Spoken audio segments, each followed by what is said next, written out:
Welcome back to another episode of MotoGP Mac, and today we're going to talk about Honda's season so far. Now, this is kind of a tricky one because I do like the fact that Honda have decided to change the whole bike and try and make it more rideable for every rider.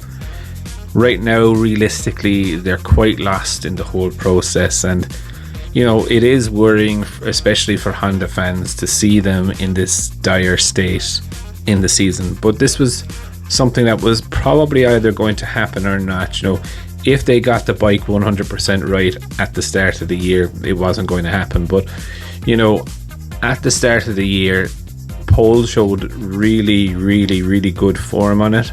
Mark said it had potential, and things just kind of went wrong from there. I think if we talk about Mark first, he's on 60 points, 13th in the championship. We all know that he left after Mugello before his home race to go and have his arm surgery done. We all know that this arm surgery that he has realistically is last chance saloon for him. If this does not work, you know, he will either have to continue riding in that sort of pain, or you know, he might have to quit riding altogether. And you know, I don't think anyone really wants to see that. So, like, being real, let's hope that this does work for him. You know, he did come into the season a little bit gung-ho as well, you know what I mean? He knew his arm wasn't right. You know, he was overriding the bike, doing crazy maneuvers. Mandalika is one of those ones where he was just crazy, is the way I call it. But still, you know, he's missed a lot of races. He's still in 13th place, on 60 points. Top Honda, you know, and he's missed majority of the races, which shows the impact that this guy does have within the Honda team, and there's no doubt of it. Pole has had a pretty bad year, to be very honest. You know, again, he showed massive potential at the start of the season. You know, and the bike has just gone away from him. You know, he wants more rear grip, Mark wants more front grip, you know, and always trying to get a bike that will do both of those things is very hard. Honda don't make the best chassis. You know, it is called Honda Motor Company for a reason, and they're extremely good at building engines, but the chassis is never really their strong point. But you know, there's a lot of talk Mir will be on that Honda next to Marquez next year, and Pol Espargaro will be going back to KTM, although he will be on a KTM Tech 3 bike, but I still believe it's going to be full factory spec. You know, I don't see Pol having major impact towards the end of the season. The other rider that has replaced Marc Marquez, Stefan Bradl, you know, hasn't scored a point. You know, and look, I just genuinely believe that the rest of this season is going to be one big test for Honda to try new parts and get an understanding. Bradl was testing a couple of weeks ago, and you know, they were trying to focus on the chassis, but also the heat, which they've solved the heat problem.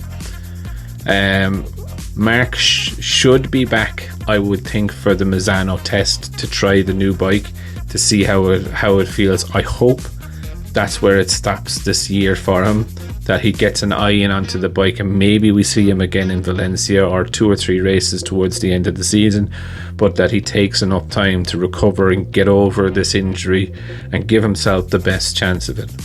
Finally, I think one of the things that Honda really need to address is Alberto Puig. You know,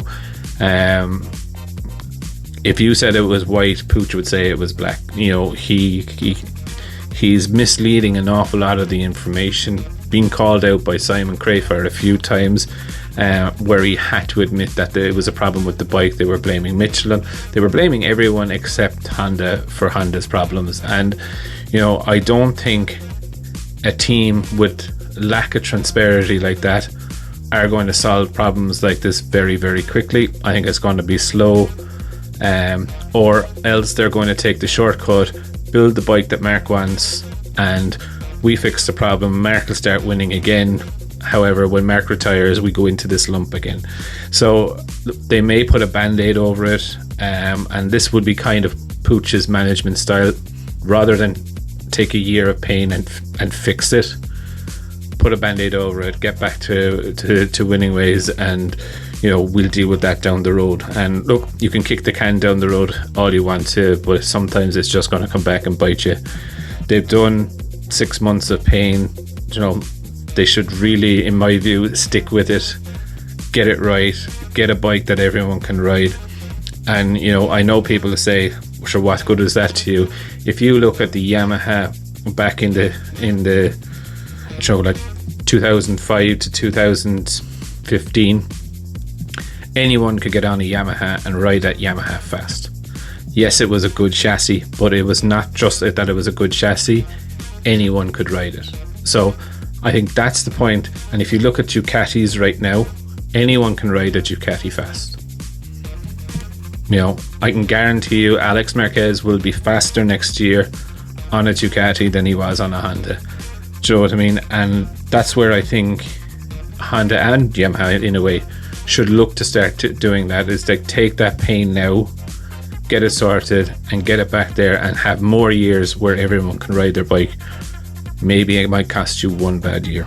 But I'd love to know your thoughts. Definitely leave them in the comments below, and I'll be back again tomorrow with another video. I just want to take a minute to also thank you for watching my videos and the support that you've shown so far. If you haven't subscribed already and you would like to subscribe, it would mean an awful lot to me if you did. I'm starting this channel realistically so that we can all enjoy MotoGP together, with the aim of streaming a live video when the GP races are on.